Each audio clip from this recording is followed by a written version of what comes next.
Naitwa Kiarambwene Joshua Kakwale, diwani wa kata ya Kamsamba, lakini pia makamu mwenyekiti wa halmashauri ya Momba. Kuhusiana na daftari la kudumu, watu kwa kweli tunashukuru serikali ya Jamhuri ya Muungano wa Tanzania. Watu walijiandikisha na uzuri watendaji wamesambaza picha za wananchi.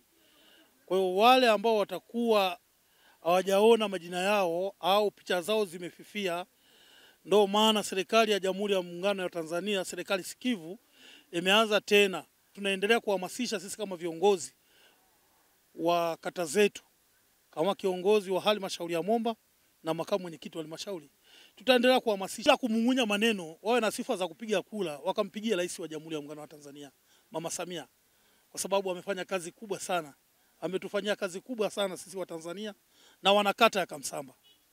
Labda mambo matatu au mawili ambayo unadhani watu wana kila sababu ya kumchagua Rais Samia ni yapi? Cha kwanza, umeona ameboresha elimu. Ameboresha elimu, ametuletea maendeleo kwenye elimu, ameboresha maendeleo kwenye afya, vikundi, gesi, wakina mama wamegawa gesi. Huku vijijini wakina mama walikuwa hawajui kutumia gesi. Lakini sasa hizi mama amegawa gesi ambayo ni NIDA na shilingi 20,000 tu. Gesi watu wamepewa gesi vijijini, vitongojini, watu wana gesi sasa hizi. Kwa hiyo Samia ni sio mtu wa mchezo, ni mama anayejiweza. Ndio maana ameliongoza taifa hili.